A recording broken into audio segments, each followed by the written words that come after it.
kitab sing spesial cerita tentang hubungan interaksi Kanjeng Nabi kalian para napa sahabat. Jadi judul dasar ini Hayatus Sahabat. Kitab ini 3 jilid.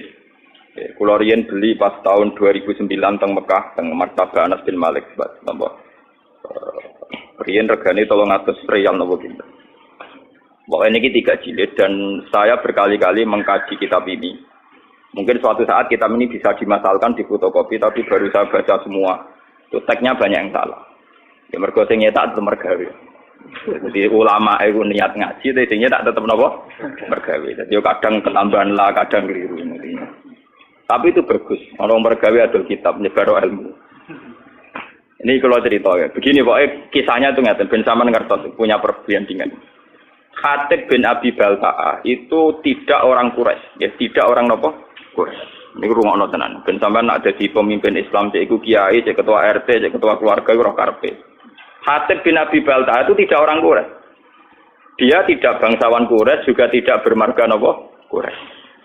Dia Islam sama Rasulullah. Ikut hijrah ke Madinah. Kalau sekali mukadimah. Yang jelas itu Nabi hijrah itu ketika berlatihan jadi Nabi 13 tahun. Latihan Nabi ini Mekah. Gak sukses mergo Mekah. Glodok. Kenapa? Glodok. Sehingga kabeh ulama sepakat umur nubuwah Nabi 40 tahun.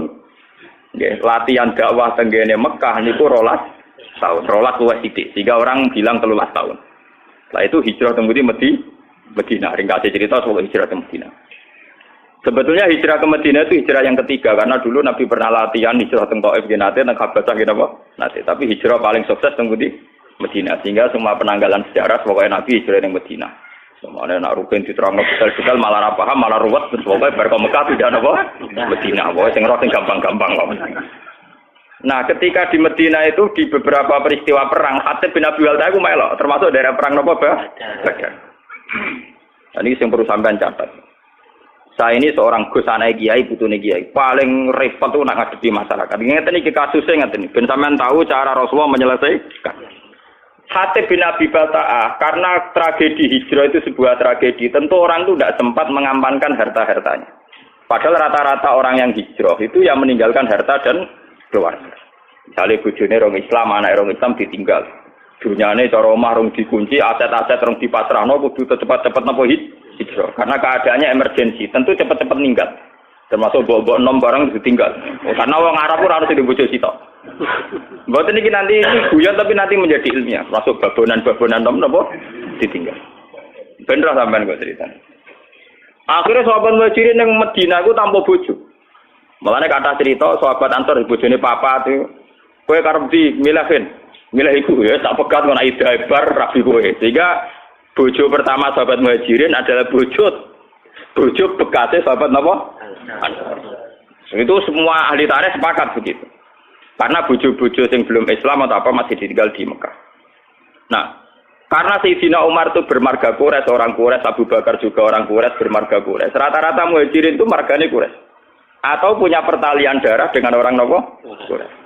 Sehingga ketika mereka merasa nyaman di Madinah, ya sajane ana nakalane ana sok sucine. Sok sucinya begini. Mereka sudah dipuji-puji bahwa karena hijrah itu meninggalkan keluarga dan harta. Tapi sebetulnya bukan ninggal nepleng gak. Ya diam-diam misalnya Rukin di rumah Tibene, Engkau Mustafa di rumah Misanane, pokoknya diam-diam ana sing rumah. Sehingga mereka tidak ada ketakutan kehilangan harta, termasuk Mbok Nom. Boten iki mengke ana critane, termasuk Mbok Nom bulan tak bulan-bulan. Ini termasuk kata kunci, termasuk napa? Mbok Nom. Ini termasuk kata kunci iki. Memang benar sejarah. Nah, suatu saat Rasulullah itu karena sudah perang Badar mendekati Fathu Mekah sekitar tahun 667 karena Fathu Mekah rata-rata ulama membuat penanggalan tahun 8 apa Hijriah. Setelah itu kan Rasulullah tinggal 2 tahun lagi wafat.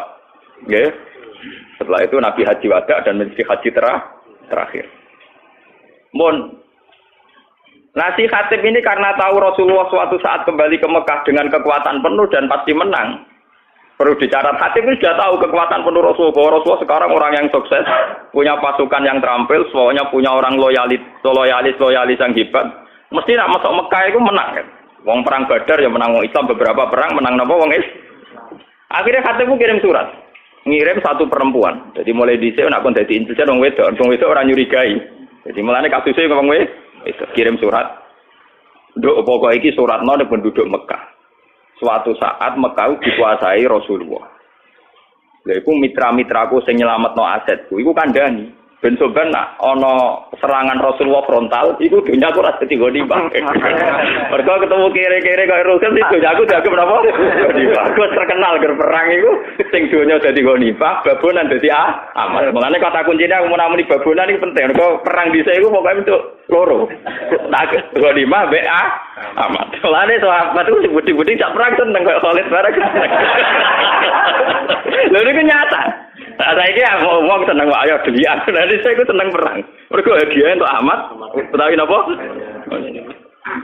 Mane sing turunane wong bedik-bedik kaya Khalid bin Walid anak wong bedik-bedik. Ngoten kadang Ahmad rong bagiane diambung. Lurung bagian bu ambung. Wah, lha ora mesti bagian. Ana di perang iku mesti to. 25 bentuk napa? Hasil si Khatib bin Abi Balta'an iki apa itu kirim surat supaya aset-asetnya diamankan. Ini kembali ke mukjizatnya. Karena Rasulullah itu seorang nabi, beliau mukasyafah, kemudian diberitahu Jibril bahwa Khatib itu membocorkan rencana Nabi ke Mekah. Padahal dalam teori perang, pembocoran informasi itu kan satu hal yang krusial, satu hal yang bahaya. Padahal awaluman kalau ini betul, berarti awaluman yang membocorkan ini Khatib bin Abi. Paham ya? Akhirnya Nabi lewat teori, ya memang teori perang pasti begitu. Ngutus Sayyidina Ali di Raudhatul Khoh, cara kene perbatasan Mekah Madinah iku ana wong sing utusane Khatib bin Abi Balta'ah.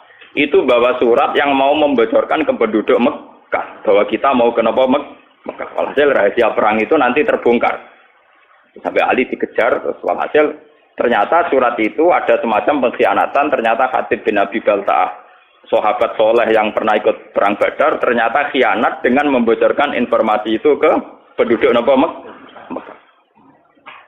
Nah, ketika sudah begitu, Khatib dihadapkan kepada Rasulullah. Nah, ini ruang tenang. Dihadapkan kepada Rasulullah. Khatib, apa yang mendorong itu? Kenapa kamu khianat?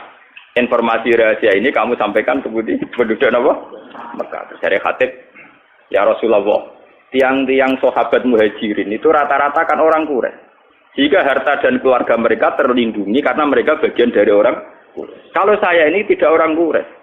Jika saya harus punya mitra orang-orang Quraisy untuk melindungi harta-harta saya, ya. Karena tadi kalau ada teori perang, tentu hartanya nanti jadi goni. Umar karena melihat si Khatib ini khianat, dari Umar, yaitu model Umar mantan preman. Ya Rasulullah, Khatib sudah munafik, bunuh saja. Kalau engkau mengizinkan, Khatib mau saya nopo? Ini yang perlu sampean catat, ngaji di sini penting itu dawuh Nabi. Dari kaji Nabi, Marko itu ora roh pangeran. Aku sing roh pangeran. Aku roh pengumumane pangeran sapa wonge sing melok perang Badar dosane disepuro. Malah pangeran iki pengumuman ikmalu masih itu fakot gofartu. Laku wis kowe kelakuane mau oleh pokoke wis disepuro. Umar kan meriah. Ternyata Khatib wis karena Khatib itu tahu melok perang Badar. Jadi dia melok untuk pengumuman ikmalu masih itu fakot gofartu napa? Laku. Wes piye wae kowe disepuro.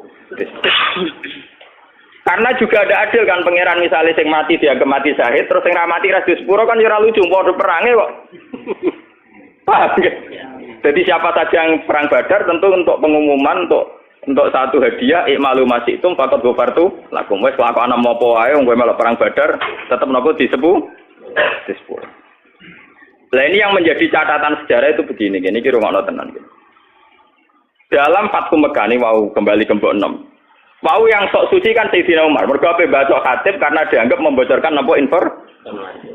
Sampeyan tak ceritani, poso dalail yang dilakukan torekoh-torekoh sing tukang poso setahun niku. Sinten nggih Pak, setahun niku. Sing kurang suwe 3 tahun. Setahun wis suwe malah napa? Poso dalail itu tidak ada sanad sampai Rasulullah. Secara ilmiah tidak ada sanadnya. Bahkan zaman Nabi Sugeng itu jelas-jelas melarang la siyama liman somal abad. Tidak boleh wong poso nurut pinti setahun. Jadi dulu larangan betul poso setahun. Jadi poso setahun riyen dilarang Rasulullah. Wis Ramadan tok ambek kadang nak umat ya Senin Kamis, nak umat ya Asyura, sing mesti iku nak wis kadung dadi kiai bebo poso napa? Durunge Adha itu napa? Arafah nggih. Arafah. Aku ora tau poso dadi ra. Mas saya khawatir kakek gak jarak. Kulo niku mergo kulo niku ape cerita poso sunat itu trauma kanca kulo. Niki kisah nyata. Kulo niku kanca jenis Sukron. Mule yo latihan nyai pidato pas Idul Fitri. Man soma Ramadan summa atba'u sitan min Syawal fa ana somat daro napa kula. Melepok pokoke padile poso 6 dina apa? Bareng hari kedua ketiga tamune cek poso dekne ra poso. Tamune mau lugu-lugu wong awam. Ih, jebule jenengan bodho niku lho. Kula mau arep jenengan jebule jenengan gak poso. Dekne ning kula kapok wong iso suci. Niku tuan kula, wis kula arep jenengan kapok. Jebule banyak umat sing poso niteni. Pos sing do foto 6 dino do tuan dekne. Syukrane rokokan tenang. Iki jebule jenengan bodho niku lho. Kula mun foto-foto ana jenengan jebule jenengan gak poso. Kira tuan kula kuwapok kok Gus. Kula ngiyi tenanan kuwapok. Akhire saiki wis berpidato fadilah mulang ngono. Dene kula ge ngoten ning titi ngomong fadilah mulang. Misale kula wiridan kalah Mbak Mustofa. Nyabari melarat kalah Mbak Ruhin. Misalnya kalau cerita Fadilatus Sabri alal fakri, saya tetap kalah berukan. Wong kalau tidak ada reputasi fakir teman-teman. Mulai kisahnya saja. Ini kurang tenan. Yang perlu dicatat, Umar ini balik teng foto dalail. Ketika Sulhul Hudaybiyah dan ada masalah besar perjanjian, ini masalah tarik, makanya saya ulang-ulang. Ketika Sulhul Hudaybiyah antara Rasulullah dan kafir Quraisy, itu ada perjanjian-perjanjian yang merugikan umat Islam. Jadi saat itu kata orang-orang kafir, "Mas, kamu boleh tawaf, tapi tahun depan kamu nggak boleh mempengaruhi orang Mekah supaya masuk Islam. Kalau sampai ada masuk Islam harus kamu kembalikan menjadi kafir lagi." Tapi orang Islam yang menjadi kafir, rasa balik nomat macam asal usulnya kafir. Kurang ajar maksudnya. Umar marah-marah, ya Rasulullah, bagaimana mungkin perjanjian ini Anda terima, sementara semuanya merugikan umat Islam. Itu yang perbatasan Hudaybiyah. Yang perbatasan apa? Hudaybiyah. Ini rumah tenan. Muatat Umar, ya sok suci muatat. Umpama Kanjeng Nabi perang mawon timbang timbang napa? Ino. Dari Kanjeng Nabi. Ora marung, aku rene niat umroh. Padahal niku Nabi niate napa? Umroh. Aku rene niat umroh ora niat perang. Karo dene ora nggo alat perang, Mar. Lah sing lucu, Kanjeng Nabi tahu disangsikan sampai belum pernah Sayyidina Umar bantah Kanjeng Nabi dan menyangsikan kenabiannya Kanjeng Nabi kecuali dalam peristiwa Hudaybiyah. Kanjeng Nabi yo duwe seni. Walhasil Kanjeng Nabi itu ketika mendekati Hudaybiyah itu Nabi ketok senyum-senyum seneng. Nabi ya aneh, itu seni. Kita senyum-senyum. Takoi Mbak Umar ya Mbak Abu Bakar. Ya Rasulullah, kenapa engkau kelihatan sumringah senang? Barusan tadi malam. Laqad unzilat alayya lailah suratun ahabbu ilayya mimma tala'atis samsu. Aku bantuk surat yang informasi ini itu sangat menyenangkan. Oh, aku luwih seneng timbang donya sak isine kok. Nah, termasuk surat iku la tadkhulunal masjidal harama insyaallah aminina muhallikina napa? Perusakum wa muqassirin. Ini surat Fatah. Bahwa orang Islam dijamin masuk Masjidil Haram aminina. Dengan keadaan sentuh. Sahabat itu seneng, wah iki kasil tenan informasi kok Nabi kan gak ngarah salah. Wah kasil tenan iso tawaf iso demek. Ternyata Sulhul Hudaybiyah ada problem. Ning rumah ana Sulhul Hudaybiyah ada napa? Problem. Umar di kesempatan. Lah jenengan dhewe sing critakno ayat nak kita bakal latat khuluna Masjidil Haram insyaallah amin.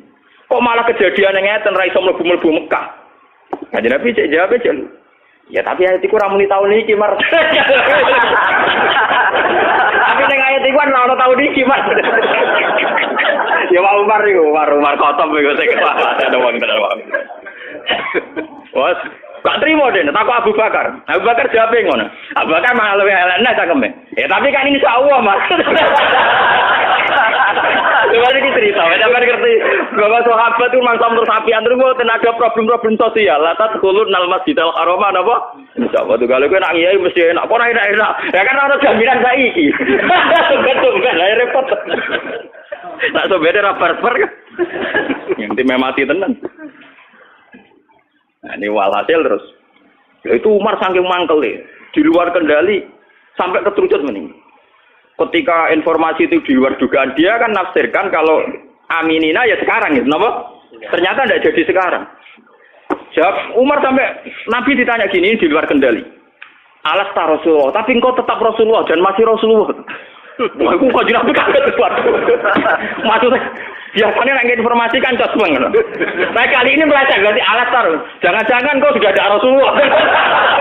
Umar saking dari Nabi nggak emosi. Ya aku tetap Rasulullah. Lah semua informasi dari engkau mesti bener. Iya mesti bener. Lah tapi kenapa ada jadi masuk Mekah sekarang? Ya mergo ora ono tahun ini karena Nabi jaga mergo ora ono jaminan tadi. Walhasil Nabi menerima konsep Sulhul Hudaybiyah dan akhirnya Nabi kembali ke Madinah tanpa terjadi umrah. Sampai 2 tahun kemudian baru terjadi napa? Nah itu Sayyidina Umar akhirnya nyari anto poso dalan. Buarane Madinah dene sewadar. Jebule ngotot bantah Nabi dia ora kangen Ka'bah. Duwe bodoh kowe. Jadi dia ngotot bantah Nabi ora kangen Ka'bah. Munamuni apa tuaku ora ono pikiran tuaku ora ono. Mergo kangen mbok enom suwi-suwi ra dikumpul. Saiki wis mitu gerbang Mekah lha iya gara-gara kangen mbok enom kok aku bantah Nabi ngantek ngono, paham ya? Terus dia sumpah-sumpah pe poso setahun. Mulane poso setahun niku sanate dalil ila Umar radhiyallahu anhu. Iku ngaparo ngempet mbok enom. Nganti bantah sinten? Mulane terus dadi mitos nak poso dalail nyebur dosa. Mergo dosa bantah Nabi kelebur, meneh dosa ringan-ringan kemana. Niku ceritane. Sehingga Umar lah awaluman sing mensyariatkan poso napa? Gara-gara mangkel. Gara-gara mbok enom wae dekne bantah Kanjeng Nabi modho ni Ka'bah. Engko sithik-sithik meneh kangen tawaf. Dan ning teki dhewe ora ono kamus tawaf ora. Wah, kamus tawaf mboten en. Lah niki balik teng Khatib bin Abi Balta. Khatib ini pula juga di mbok enom di keluarga.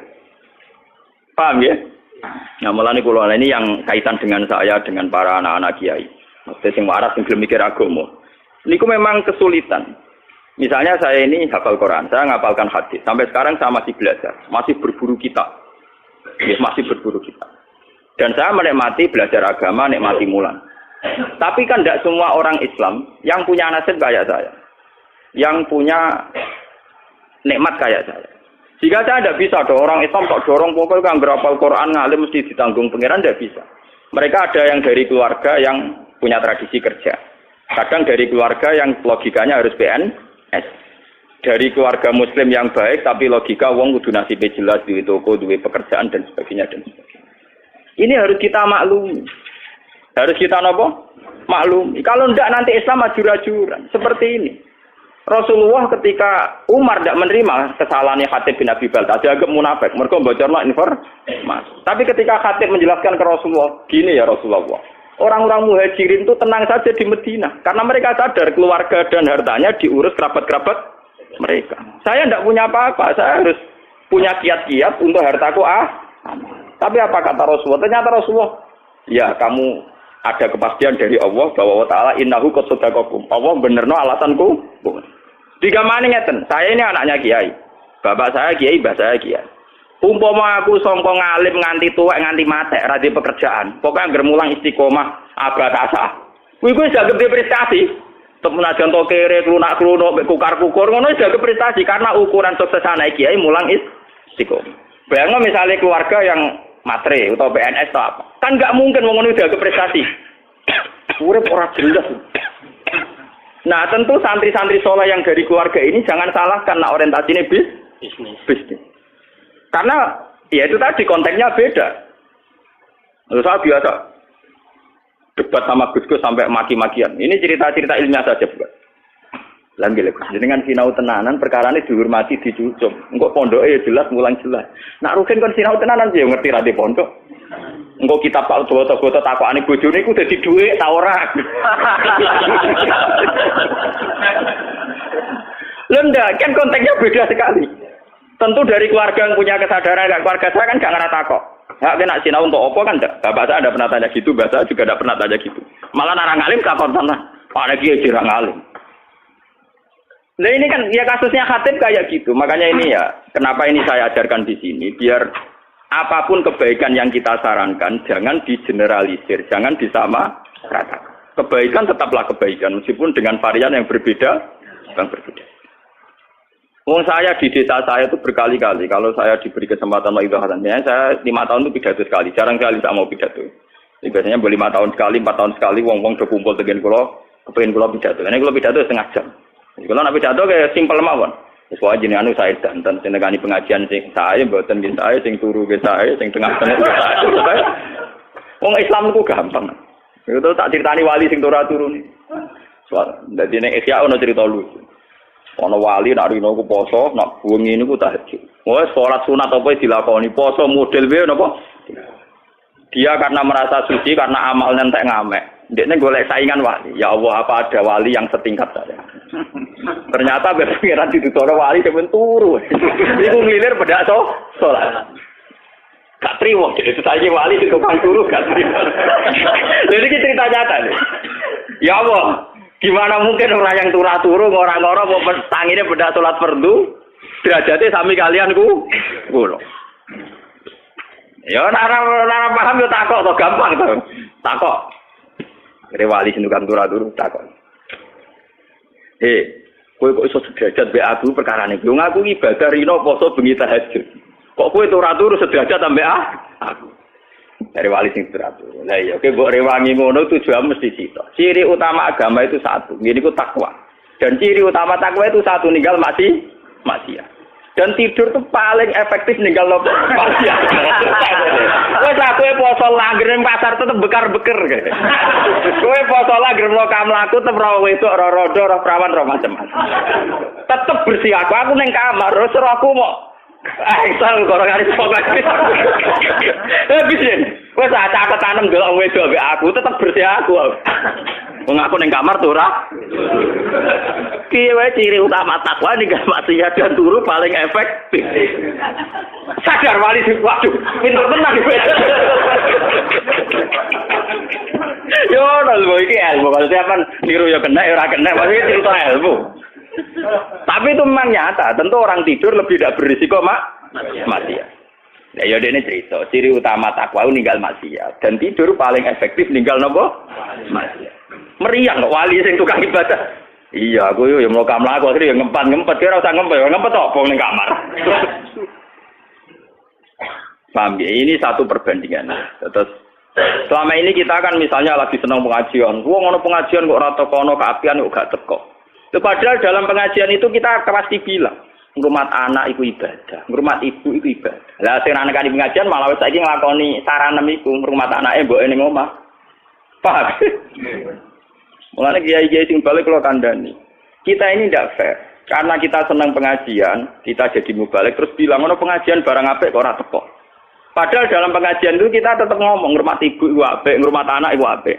Lah ngomong sing ra teko malah wis nglakoni iku. Mergo saiki ning omah ngrumat anak. Lho ini saya kiai, lho saya ngomong gitu biasa di depan umum. Bagaimana mungkin wong sing wis ngaplikasekno ilmu malah mbok kritik?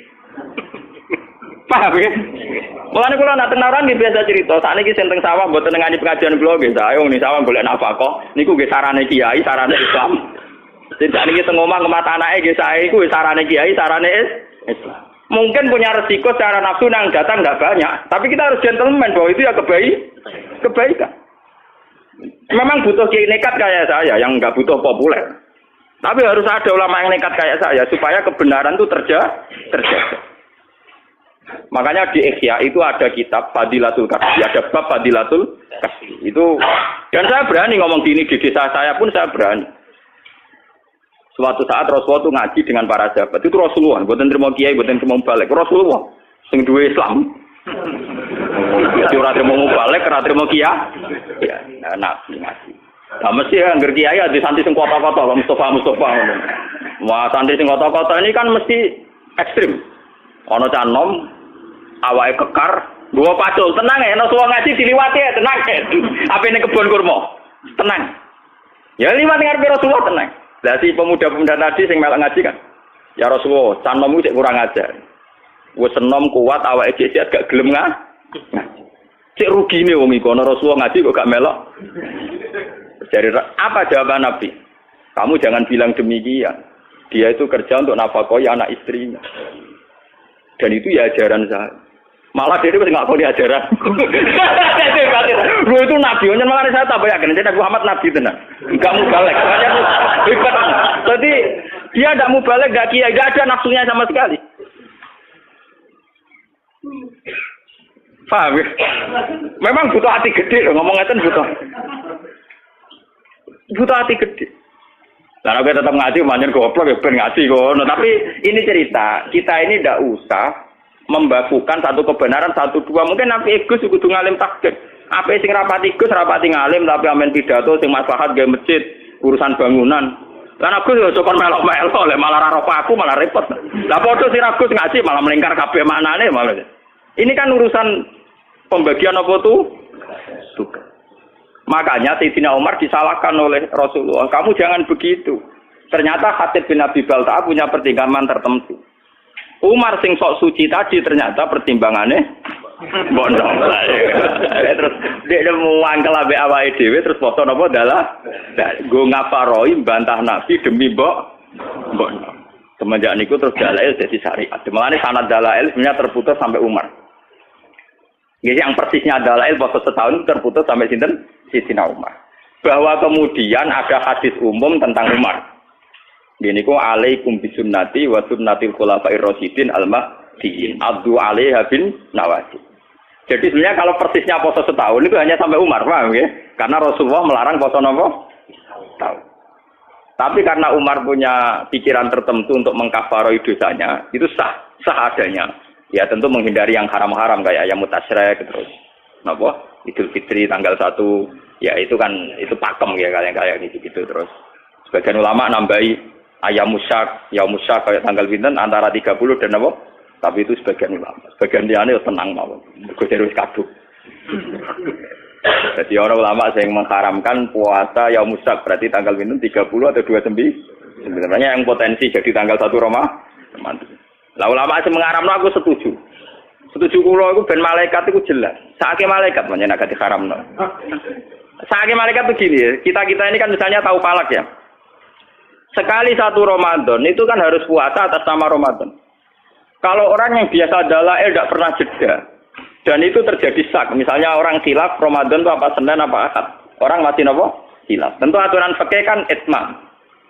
Itmam misalnya nunggu selesainya 30 Sya'ban. Ya 30 hari ya, minggu dia mau 30 hari. Ketika itmam selesai kan dia mau tidak mau harus bagian dari Ramadan. Tapi itmam kan juga ada masalah. Sekarang fikih-fikih modern itmam itu ada masalah. Masalahnya gini Pak. Misalnya saya meyakini Sya'ban itu sudah itmam 30 hari. Itu masalahnya kan penanggalan 1 Sya'bannya saya misalnya akan. Coba bagi orang yang awal nanggali Sya'ban itu Senin. Itmamnya kan yang mundur gitu. Paham ya? Makanya di fikih-fikih modern sekarang, istilah Ramadan ditoleransi sampai 4. Itmam itu tidak menyelesaikan masalah karena kalau ngitungnya dari Sya'ban sudah beda. Paham ya?